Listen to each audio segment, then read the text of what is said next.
Nós estamos falando sobre as posturas que os cristãos devem ter se eles querem amar a vida, se querem ver dias felizes. O texto de Pedro nos ajuda a ver as várias posturas. E nós estamos trabalhando sobre a misericórdia. Vejamos neste vídeo quem são os objetos da nossa misericórdia. Em primeiro lugar, devemos ser misericordiosos com os cristãos. Os primeiros a serem objetos da nossa misericórdia são os membros da família de Deus. Sempre as preocupações começam com os domésticos da fé. Depois vêm os que não o são. Se não aprendermos a ter misericórdia dos irmãos, nunca daremos conta de ter misericórdia para com os ingratos e maus. Afinal de contas, os irmãos estão na mesma categoria nossa. Eles são objetos do amor eletivo de Deus. Por essa razão, eles são perdoados por Deus. Se Deus teve misericórdia deles, nós devemos aprender a agir da mesma forma com eles.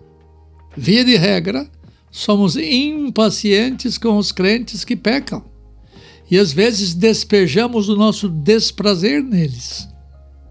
Deus não precisa aprender a exercer misericórdia, porque a misericórdia é um atributo essencial nele. Mas nós precisamos cultivar espírito de misericórdia com nossos irmãos, porque fomos tratados misericordiosamente pelo mesmo Pai. Talvez o exemplo mais claro de compaixão num ser humano foi o que Davi teve por Absalão. Absalão era seu filho. Absalão resolveu rebelar-se contra seu pai e tentou matá-lo para usurpar o trono do pai para si. Mas Davi agiu cheio de compaixão para com Absalão. Davi ordenou aos seus comandantes, ele era rei ainda. Veja o que diz 2 Samuel 18:5. Tratai com brandura o jovem Absalão por amor de mim. Todo o povo ouviu quando o rei dava a ordem a todos os capitães acerca de Absalão. Mas Absalão foi morto na batalha. Quando Davi soube da sua morte, ele chorou profundamente, cheio de compaixão, dizendo, está lá registrado em 2 Samuel 18:33, meu filho Absalão, meu filho Absalão, quem me dera que eu morrera por ti, Absalão, meu filho, meu filho. Vocês sabem por que Davi teve esse tipo de compaixão por Absalão? Foi porque Davi sabia que a rebelião de Absalão teve suas raízes no próprio pecado de Davi. Está lá em 2 Samuel 12:11. Por isso Davi ficou cheio de compaixão. Nós devemos aprender a ter compaixão das pessoas que estão em pecado, mesmo que não sejamos culpados pelos pecados delas. Precisamos nos lembrar de que a compaixão deve ser nascida na infelicidade dos outros, mas em nosso próprio coração crente. Quem mais deve ser objeto da nossa misericórdia?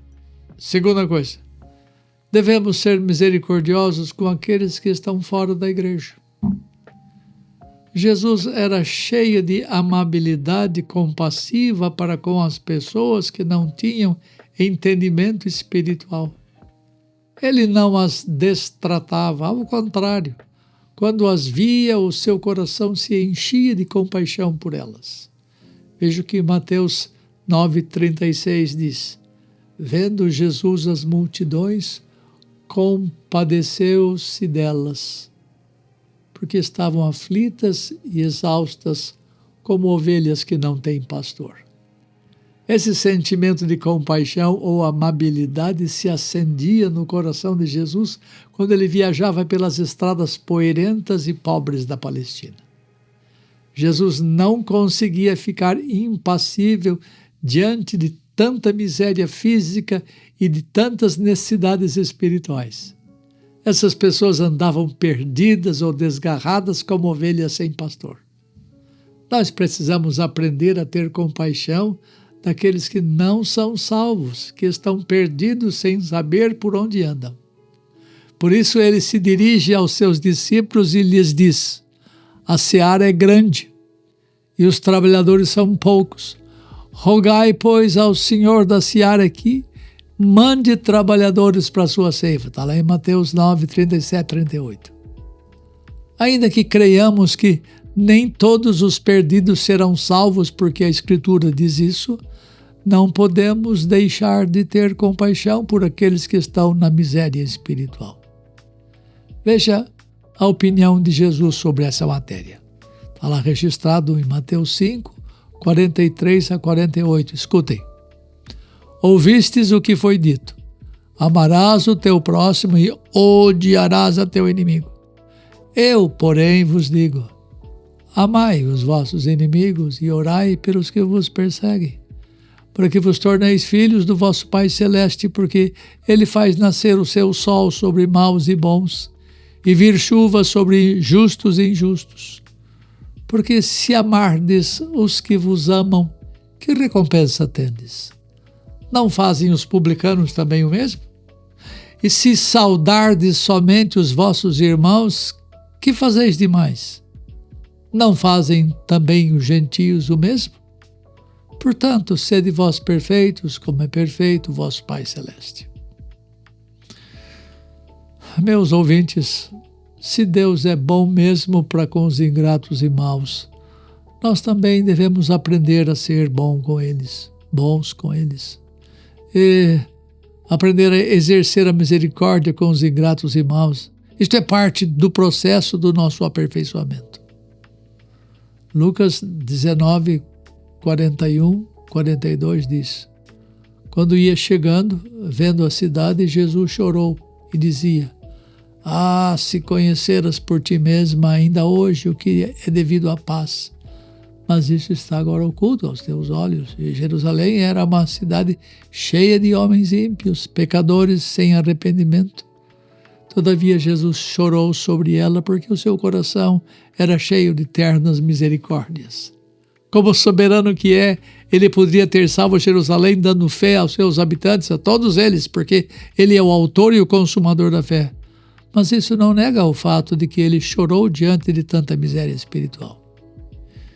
E no seu choro ele diz: Jerusalém, Jerusalém, que matas os profetas e apedrejas os que te foram enviados.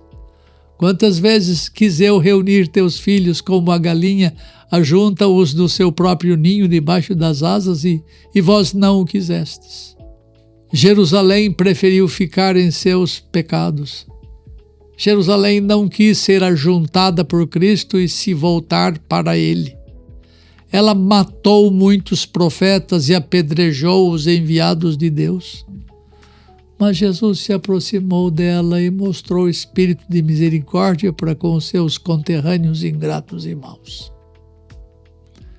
Lá para trás, o profeta Ezequiel disse o seguinte, Deus dizendo: tão certo como eu vivo, diz o Senhor Deus, não tenho prazer na morte do perverso, mas em que o perverso se converta do seu caminho e viva.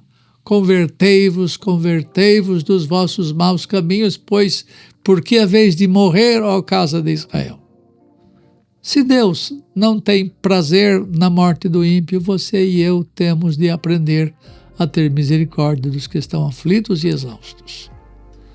Nós devemos ir ao encontro deles e mostrar o verdadeiro espírito do cristianismo. Essa é uma tarefa difícil para mim.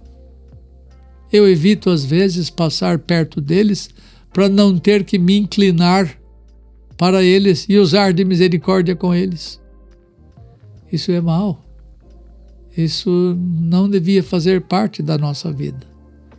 Nós devíamos sempre nos caminhar em direção aos que estão em trevas espirituais e compassivamente expressar as nossas benignidades com eles. Mas quem mais deve ou quem mais precisa receber a nossa misericórdia? A verdadeira misericórdia tem que ser manifesta em obras. Olha o que Tiago diz. Se um irmão ou uma irmã estiverem carecidos de roupa e necessitados do alimento cotidiano, e qualquer dentre vós lhes disser, ide em paz, aquecei-vos e fartai-vos, sem contudo lhes dar o necessário para o corpo, qual é o proveito disso? Assim também a fé, se não tiver obras, é morta. O exercício da misericórdia começa com a parte externa e termina na parte interna. Ou seja, não adianta nada você querer ajudar espiritualmente alguém que está morrendo de fome ou morrendo de frio. Você não pode transmitir verdades espirituais sem o exercício das obras. É por essa razão que a fé, sem a demonstração das obras, é morta. Veja o que Jó, lá bem atrás, nos tempos de Moisés, provavelmente escreveu.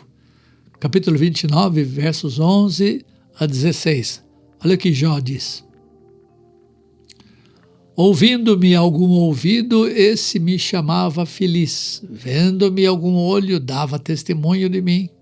Porque eu livrava os pobres que clamavam e também o órfão que não tinha quem o socorresse.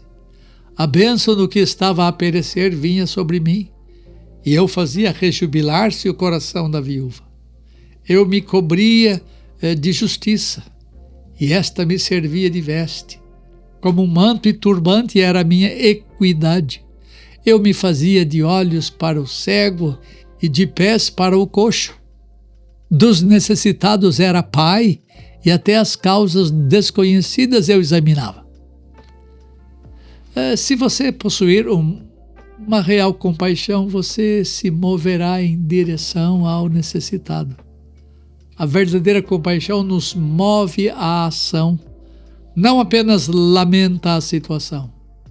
No entanto, se você não se condói com o sofrimento alheio, se você não pratica a misericórdia, se o seu coração é insensível com a dor alheia, é provável que você não tenha entendido ainda o que misericórdia significa, ou mesmo que a graça ainda não tenha atingido a sua vida. É duro pensar nisso. Peça a Deus que Ele o revista de ternos afetos de misericórdia e de bondade, e de humildade, e de mansidão, e de longanimidade. É o que Paulo fala em Colossenses 3,12. Se você é eleito de Deus, revesti-vos de misericórdia. Deus o abençoe.